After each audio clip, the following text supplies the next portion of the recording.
В начале XX века рядом с собором строится здание Великокняжеской усыпальницы. Здесь предполагалось продолжить традицию Петропавловского собора по захоронению членов императорской семьи. Здание усыпальницы создавали такие разные архитекторы, как Давид Грим, Антон Томишко и Леонтий Бенуа. Разделенные во времени двумя веками, собор и усыпальница воспринимаются как единый архитектурный ансамбль. Усыпальница была освящена в 1908 году во имя святого благоверного князя Александра Невского. С именем этого новгородского князя связаны славные победы русских воинов, оборонявших от иноземных захватчиков Приневские земли. И, начиная Северную войну со Швецией, Петр обращается к покровительству этого святого, продолжая его деяния. В усыпальнице предполагалось хоронить только некоронованных членов императорской фамилии. До революции 1917 года здесь было сделано 13 захоронений.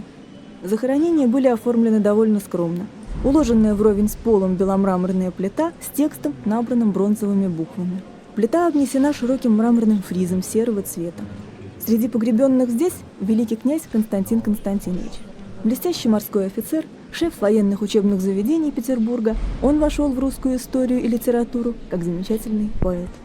Его стихи, подписанные инициалами К.Р., стали источником вдохновения для известнейших русских композиторов. Его перевод Гамлета специалисты до сих пор считают лучшей русской версией трагедии.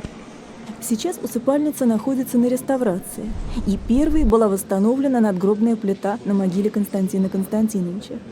Это было сделано на деньги бывших кадетов, которые через всю жизнь принесли любовь и уважение к своему патрону. Судьба великокняжеской усыпальницы в послереволюционное время была драматичной.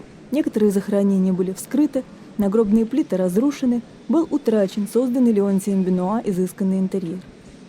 В конце XX века традиция захоронения в великокняжеской усыпальнице была возобновлена. В 1992 году был похоронен великий князь Владимир Кириллович, правнук императора Александра II. Его отец, великий князь Кирилл Владимирович, эмигрировав из России, в 1924 году провозгласил себя русским императором Кириллом I.